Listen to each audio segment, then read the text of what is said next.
pagi, Shalom Bapak Ibu Saudara GKI Sahabat Allah. Shalom. Shalom.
Masih ada sertai sukacita ya Bapak Ibu Saudara.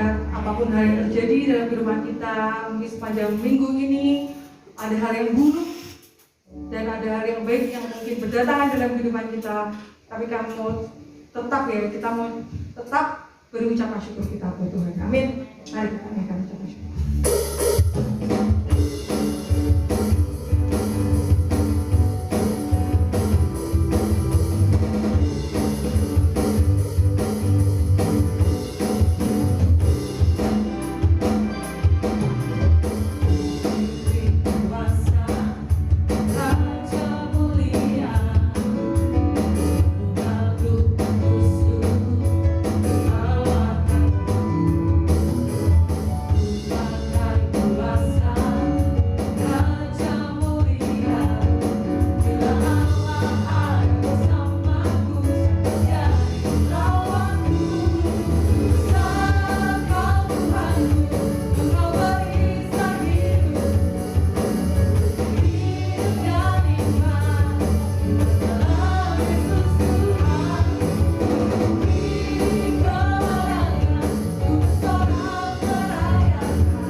Bapak Ibu Saudara, GKI Sahabat Allah, untuk mendengar firman Tuhan pada pagi hari ini. Biarlah setiap firman-Nya akan kita dengar masuk ke dalam setiap jiwa dan menjadi rema buat kehidupan kita, Tuhan.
kasih Tuhan, kembali kita pagi ini berjumpa secara virtual, dan saya berharap bahwa sekalipun ibadah kita masih seperti ini, saudara ada di rumah, saya tidak mengurangi akan keseriusan saudara pada hari ini untuk mengikuti ibadah. Baik saudaraku, sebelum kita mulai mendengarkan firman Tuhan, kita akan berdoa lebih dahulu. Mari kita berdoa. Bapak, kami bersyukur Tuhan memberkati setiap kami jemaat Tuhan yang hari ini masih ada di rumah. Berkati mereka supaya mereka boleh menikmati kebenaran firman Tuhan pagi hari ini dengan anugerah Tuhan dan Roh Kudus-Mu mengajar di dalam kehidupan mereka. Terima kasih Bapa, dalam nama Tuhan Yesus Kristus kami bisa berdoa dan ucap syukur. Haleluya. Amin. Saudaraku, pagi ini kita akan belajar tentang iman kembali. Yesus melihat iman mereka. Biarlah kita adalah orang yang boleh dilihat iman ini, atau iman kita boleh dilihat oleh Yesus, bahwa kita adalah orang-orang yang memiliki iman. Saudaraku yang kasih Tuhan, di dalam Lukas 18 ayat yang ke-8 dikatakan, "Aku berkata kepadamu, ia akan segera membenarkan mereka. Akan tetapi jika anak manusia itu datang, adakah ia mendapati iman di bumi?" Jadi serius sekali bahwa ketika Yesus datang yang kedua kali, apakah dia bisa menjumpai iman di muka bumi? Tidak perlu sampai Tuhan Yesus datang kedua kali. Apakah hari ini Tuhan pun masih menjumpai iman di dalam kehidupan saudara? Iman kepada Tuhan Yesus. Iman yang betul-betul hasil dari mendengar akan kebenaran firman Kristus. Saudara yang pagi ini kita akan melihat tentang sebuah kisah, yaitu orang yang imannya mampu dilihat oleh Tuhan. Dikatakan kita baca sama-sama dalam Markus pasal yang kedua, ayat yang pertama saya akan bacakan buat saudara. "Kemudian sesudah lewat beberapa hari, waktu Yesus datang lagi ke Kapernaum, tersiarlah kabar bahwa ia ada di rumah." Ini ketika Yesus datang ke Kapernaum, orang mengetahui bahwa Yesus ada di rumah. Lalu apa yang terjadi di ayat yang kedua? Dikatakan, "Maka datanglah orang-orang berkerumun, sehingga tidak ada lagi tempat, bahkan di muka pintu pun tidak. Sementara ia memberitakan firman kepada mereka." Situasinya jelas. Ketika Tuhan Yesus datang, orang berkerumun begitu luar biasa, sampai dicatat bahwa di muka pintu pun tidak. Artinya bahwa begitu banyaknya orang berkerumun, sampai tidak ada tempat lagi orang untuk bisa masuk. Di depan pintu begitu penuh, sesak orang mendengarkan akan firman yang Tuhan Yesus sampaikan. Lalu apa yang terjadi di sana? Dikatakan ayat yang ketiga, "Ada orang yang datang membawa kepadanya seorang lumpuh digotong oleh 4 orang." Kisah ini jelas dan sudah pernah mungkin mendengar kisah ini. Di tengah-tengah kerumun orang banyak, ada orang yang menggotong orang lumpuh, bukan 1 orang, tapi 4 orang menggotong orang lumpuh. Ini pasti sudah kerjasama, berbincang bagaimana mengusungnya, dan punya pengharapan yang jelas. Dia membawa orang lumpuh ini ketemu untuk bisa disembuhkan, untuk ketemu dengan Yesus. Tetapi apa yang terjadi? Dikatakan dalam Markus 2 ayat yang keempat, "Tetapi mereka tidak dapat membawanya kepadanya karena orang banyak itu. Lalu mereka membuka atap yang di atasnya. Sesudah terbuka, mereka menurunkan tilam tempat orang lumpuh itu terbaring." Dan kisah ini dikunci dengan satu kalimat di ayat yang kelima. Ketika Yesus melihat iman mereka, berkatalah ia kepada orang lumpuh itu, "Hai anakku, dosamu sudah diampuni." Ini ketika Yesus melihat iman mereka. Yang ingin kita pelajari pada pagi hari ini, ketika orang lumpuh ini dibawa oleh 4 orang. Orang ini dilihat imannya kepada Yesus, melihat iman mereka. Artinya begini, saudaraku, bahwa iman itu ternyata bisa bekerja sama. Iman itu bisa menghargai satu dengan yang lain dan bisa bekerja sama. Jadi itu iman. Iman itu tidak terus sendiri-sendiri. Iman itu ternyata 4 orang ini bisa bekerja sama. Itu iman. Jadi iman itu tidak sendirian, tidak bisa bekerja sama dengan orang lain yang seiman, tidak. Ternyata betul-betul satu tubuh dan bisa bekerja bersama, itu iman. Itu yang pertama. Yang perlu terjadi dalam hidup kita juga demikian. Kalau kita ini adalah orang-orang yang seiman di dalam sebuah gereja, kita pun harus bisa menjadi satu, tidak terpecah-pecah, saling menyakiti dan lain sebagainya. Bisa menjadi satu. Itu iman, saudaraku. Kalau kita ini seiman tapi kita tidak bisa menjadi satu, saling bermusuhan satu dengan yang lain, keimanan saudara perlu diragukan. Yang kedua, saudaraku ya Tuhan, iman itu tidak pernah putus asa. Orang yang memiliki iman, dia pasti punya pengharapan dan dia punya kasih, saudaraku ya Tuhan. Jadi iman itu tidak pernah putus asa. Ketika orang lumpuh yang dibawa 4 orang ini yang beriman ini, ternyata orang banyak di mana dia tidak pernah bisa masuk. 4 orang ini tidak pulang, tidak putus asa, dah lain kali aja kita ketemu Yesus, tidak. Atau mungkin, wah sulit nih tempat ini, kita pulang saja, tidak. Jadi iman itu tidak pernah putus asa.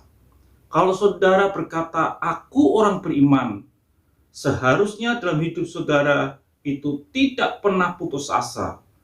Masalah di depan kita, problema di depan kita, tidak akan pernah menjadi penghalang bagi orang-orang yang memiliki iman.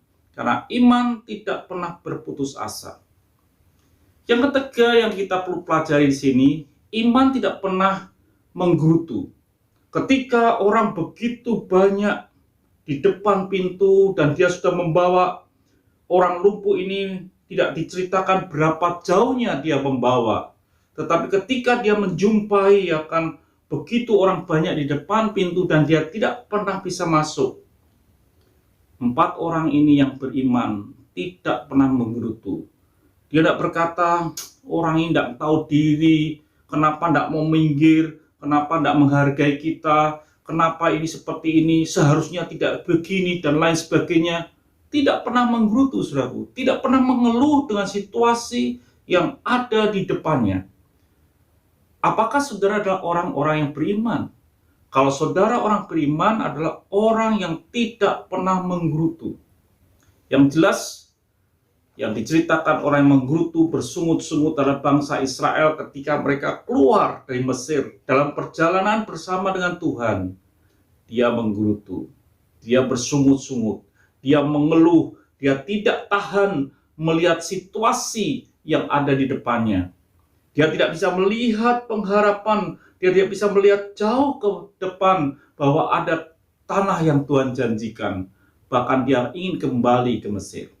Jadi orang yang beriman adalah orang yang tidak pernah mengeluh. Saudaraku yang Tuhan.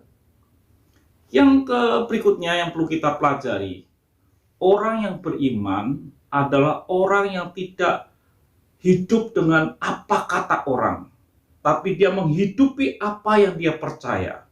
Ada kemungkinan ketika orang lumpuh ini dibawa, dengan 4 orang ini mungkin orang-orang yang lain berkata, kamu tidak bisa masuk, pulang saja, percuma. Mungkin banyak orang yang menghalang-halangi dan lain sebagainya. Tetapi orang yang beriman adalah orang yang tidak pernah terpengaruh dengan apa kata orang. Tapi dia mempercayai apa yang ada di dalam kehidupannya. Itu orang yang beriman, saudaraku. Apakah saudara termasuk orang yang beriman dalam hidup ini? Orang yang tidak pernah putus asa. Orang yang tidak pernah mengeluh. Orang yang tidak pernah peduli dengan apa cemooh orang. Yang penting aku lakukan sesuai dengan kebenaran firman Tuhan. Ini orang beriman. Yang berikutnya, orang beriman adalah orang yang bisa menemukan alternatif jalan lain, saudaraku. Ketika orang lumpuh dibawa oleh 4 orang ini mengalami kesulitan, dia tidak berhenti dan tidak pulang. Dia mencari alternatif lain. Dikatakan dia naik ke atap, betapa sulitnya tidak dijelaskan, tapi dia naik ke atap, dia membuka atap itu, dan dia menurunkan akan orang lumpuh ini. Ini membuktikan bahwa ternyata orang yang beriman selalu memiliki alternatif di dalam kehidupannya. Kalau ini tidak bisa, orang beriman tidak berhenti. Pasti ada jalan lain yang Tuhan sediakan. Jadi saudaraku yang kasih Tuhan, di dalam hidup ini kita perlu memiliki iman dengan baik, supaya kita boleh dijumpai ketika Yesus datang, ketika Yesus hadir di dalam hidup kita, dia menjumpai iman di dalam hidup kita. Jadi saudaraku kasih Tuhan, kita perlu di dalam hidup ini betul-betul memiliki iman. Bukan sekedar membaca Alkitab, tapi tidak timbul iman kita, karena sudah hanya membaca begitu saja. Kata firman Tuhan, kita harus membaca, merenungkan firman Tuhan siang dan malam, supaya apa yang diperbuatnya itu berhasil. Jadi saudaraku yang kasih Tuhan, biarlah hidup kita sementara hari ini, apapun situasi kesulitan apapun juga, biarlah kita adalah orang yang beriman. Dikatakan saudara kasih Tuhan, orang yang beriman adalah orang yang luar biasa, bisa mendatangkan keselamatan, bukan keselamatan rohani saja, tapi keselamatan juga jasmani. Ketika dikatakan dalam firman Tuhan, ketika Tuhan melihat iman mereka, ketika Yesus melihat iman mereka, berkatalah ia kepada orang lumpuh itu, "Hai anakku, dosamu sudah diampuni." Keselamatan rohani terjadi karena 4 orang yang memiliki iman. Bukan sekedar itu, kalau kita membaca bawahnya kita akan menemukan bahwa orang lumpuh itu pun disembuhkan. Saudaraku yang kasih Tuhan, di sini kita mengerti bahwa betapa dahsyatnya iman di dalam hidup kita kalau kita memiliki. Pertanyaannya, apakah saudara memiliki iman di dalam hidupmu? Kalau saudara memiliki iman, saudara adalah orang yang tidak pernah putus asa. Kalau saudara memiliki iman, saudara orang yang tidak pernah mengeluh. Kalau saudara memiliki iman, saudara akan orang yang selalu mempunyai alternatif dalam perjalanan hidup ini. Kalau saudara memiliki iman, saudara bisa bekerja sama dengan orang-orang yang seiman, saudaraku. Jadi saudara kasih Tuhan, itu yang bisa saya sampaikan pada hari ini. Biarlah menjadi berkat buat kehidupan saudara. Biarlah apa yang sudah nikmati, membaca Alkitab, itu boleh menumbuhkan iman di dalam kehidupanmu. Maka ketika Tuhan Yesus datang menjumpai saudara, dia menjumpai saudara adalah orang yang beriman. Mari kita berdoa. Terima kasih Bapa untuk pagi hari ini. Biarlah Engkau memberkati setiap kami yang mendengarkan dalam ibadah virtual ini, dengan berkat yang luar biasa. Jemaat Tuhan yang kasih Tuhan, bukalah hatimu dan terima berkat Tuhan. Kiranya kasih yang datang daripada Allah Bapa dan persekutuan dalam Yesus Kristus dan pertolongan dari Roh Kudus menyertai saudara sekalian pada hari ini sampai Tuhan Yesus datang kedua kali. Semua kita diberkati berkata, amin. Tuhan memberkati, sampai jumpa di lain kesempatan. Mudah-mudahan kita bisa berjumpa secara tatap muka. Haleluya. Selamat hari Minggu.